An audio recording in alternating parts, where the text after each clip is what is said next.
नमस्कार दोस्तों, मैं आपका दोस्त पंकज भारद्वाज फिर उपस्थित हूँ कृष्ण महाभारत के बाद का पंचम अध्याय लेकर।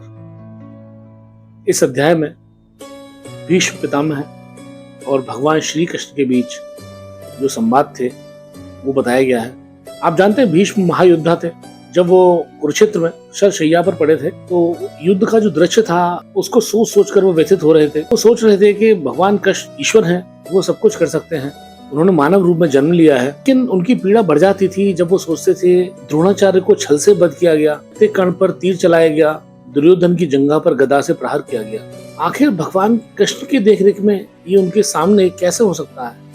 भगवान कृष्ण तो त्रेता युग के राम हैं, वो राम जिन्हें मर्यादा पुरुषोत्तम कहा जाता है। इस अध्याय का नाम है भीष्म का संशय। सूखे अधरों पर भीष्म के तब मैली मुस्कान सी उभर गई, जब देखा कृष्ण को आते हुए गति हृदय की थोड़ी ठहर गई। बोले कराहते हुए भीष्म, छीड़ आभा लेकर आनंद में, आओ हे देवकी नंदन तुम, स्वागत है युद्ध के कानन में। कर रहा स्मरण तुम्हें कृष्ण, मैं लेटे हुए शरशैया पर, कुछ प्रश्न रह गए अनुत्तरित, तुमसे ही चाहता हूं उत्तर। पूछा फिर कृष्ण से, हे केशव, तुम तो ईश्वर अवतार ही हो, फिर कहो युद्ध में जो भी हुआ, कितना था उचित निष्पक्ष कहो। करबद्ध मृदल स्वर कृष्ण के थे, किस ओर पितामह इंगित है, सब कुछ तो सामने आपके था, कौरव पांडव तो चिन्हित हैं। हंस पड़े भीष्म पीड़ा में भी, बोले कान्हा न विनोद करो, हे प्रभु तुम ईश्वर का स्वरूप, अब तुम मुझसे कोई छल न करो। आ गए भीष्म के पास कृष्ण, बोले फिर हाथ पकड़ उनका, बोलो हे पितामह, विश्लेषण तुम जानना चाहते हो किसका। तब कहा भीष्म ने अश्रुपूर्ण, कौरव कृत्यों पर चर्चा नहीं, हर पग उनका ही था कुकर्म, मुझे उनके फल की व्यथा नहीं। पर पांडवों ने जो किया था वह कितना उचित और कितना अनुचित। इतिहास हो गया युद्ध है यह, क्या नहीं कर्म छल सबके विदित। दुर्योधन पर जंघा प्रहार, आचार्य द्रोण का छल से हनन, चीरना दुशासन की छाती, मारना निहत्ता वीर करण, जयद्रथ का वध भी इसी तरह, कर गोपनीय था छद्म प्रहर, कितना था उचित बोलो केशव, क्या सत्य समय था गया ठहर।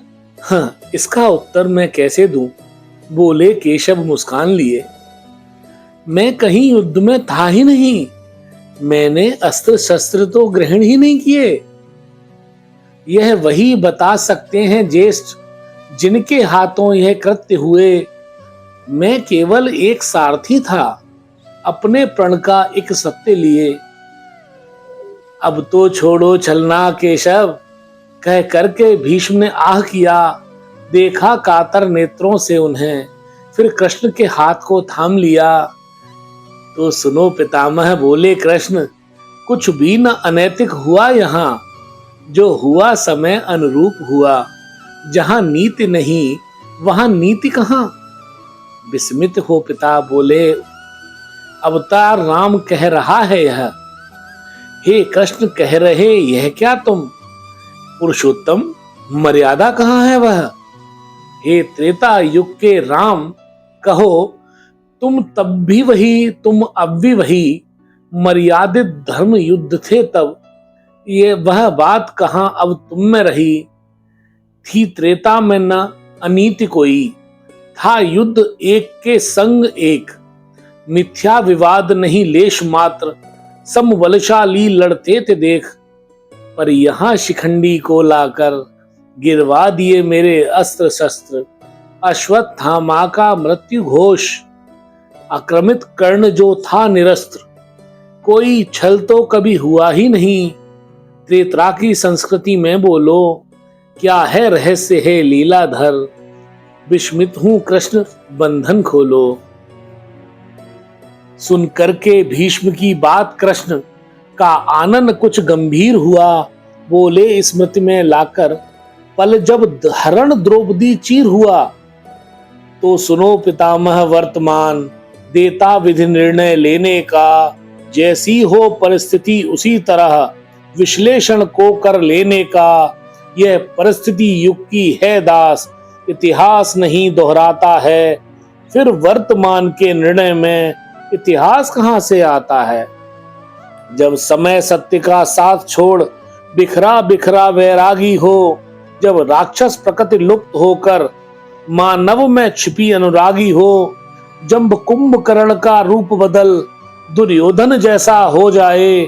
अपने भाई ही जलाने को लाक्षागृह रचना करवाए। तृण ओट शक्ति हो जाए क्षीण, लक्ष्मण रेखा हो जाए अक्षम। मर्यादा चीर हरण पहुंचे, निस्तेज पितामह खड़े विभ्रम। जब भरत रूप दुशासन हो, भ्राता अपमान से हो हर्षित। गरिमामयी भ्राता नारी का, हरने को वस्त्र हो उल्लासित।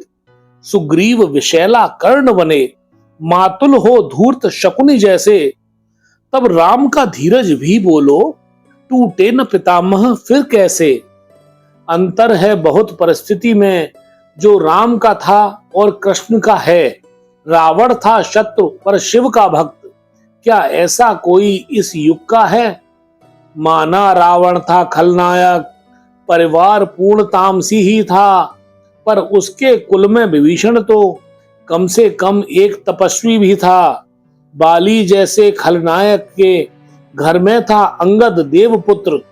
विदुषी धारा भी देवी थी, कह सकते नहीं सारे थे शत्रु।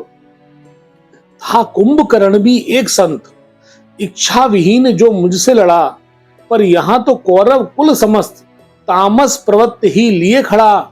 उस युग के सारे खलनायक रखते थे धर्म का ज्ञान भला। पूजा करते वे इष्ट देव, इसलिए राम ने नहीं छला। गिन लो मेरे युग के खलनायक, दुर्योधन शकुनी दुशासन। हुए कंस जयद्रथ जरासंध, कभी धर्म में न लगा जिनका मन। करते अधर्म से जो छल हैं, छल उनके साथ उचित ही है। तुम कहो पितामह धर्म हेतु, बद छल से करना अनुचित है। हर तरह से रक्षा धर्म की हो, यह कथन सनातन धर्म का है। यह श्रेष्ठ तभी तक जीवित है, रक्षा इसकी यदि कर्म का है। हो अंत पाप पापी का सभी, तब ही धरा सुरक्षित है। विधि कोई भी धारण करना, धर्मार्थ सनातन दीक्षित है। कुछ पल चुप रहे बोल उठे, तब भीष्म सुनो केशव हे देव। अनुचित परंपराएं होंगी जब, तब होगा गिरेगा यह मानव। यह ज्येष्ठ कहा तुमने ये ठीक, गंभीर हुए बोले ये कृष्ण। कलयुग में पतन तो और भी है, हर व्यक्ति रहेगा वहां तृष्ण। तब मानव को होकर कठोर, मुझसे भी अधिक बनना होगा। जब क्रूर अनैतिक शक्ति बढ़े, नैतिक विहीन रचना होगा। नैतिकता होगी अर्थहीन, जब हो समूह अत्याचारी। तब उचित छल द्वेष आदि, जब विपुल पाप धरती भारी। ईश्वर के भरोसे छोड़ के सब, आशा करना कुछ ठीक नहीं। सब कुछ मानव को करना है, कर्मों का फल कोई भीख नहीं। मैं ईश्वर हूं पर कुरु श्रेष्ठ, कोई युद्ध तो मैंने किया नहीं। जो कुछ भी किया पांडव ने किया, मैंने अस्त्र शस्त्र कुछ लिया नहीं। है यही प्रकृति का संविधान, हर कर्म तुम्हें करना होगा। अर्जुन से यही कहा मैंने, बन कर्म वीर लड़ना होगा। संतुष्ट दिख रहे भीष्म थे अब, संशय शंका निर्मूल हुई। कुरकुल विनाश की हर चिंता, पावन समीर में धूल हुई। करके प्रणाम बोले हे प्रभु, हो गया अंधेरा दूर आज। निष्पक्ष रहा नहीं गंगा पुत्र, पावन माँ की नहीं रखी लाज। सहकर तन मन पीड़ा में, अब नेत्र निमीलित करता हूँ। दिख रही है गंगा माँ मुझको, मैं अंतिम धाम को चलता हूँ। दिख रही है गंगा माँ मुझको, मैं अंतिम धाम को चलता हूँ। इस प्रकार ये 5वां अध्याय समाप्त होता है। अब अगले अध्याय में हम अगले एपिसोड में उपस्थित होंगे। तब तक के लिए बहुत बहुत धन्यवाद। कृपया इस चैनल को लाइक करें, सब्सक्राइब करें, सुनें और अपने विचार प्रस्तुत करें, जिससे हम अपनी चीज़ों में और सुधार लाएं। मैं आपका दोस्त पंकज भारद्वाज आपसे विदा लेता हूँ। धन्यवाद।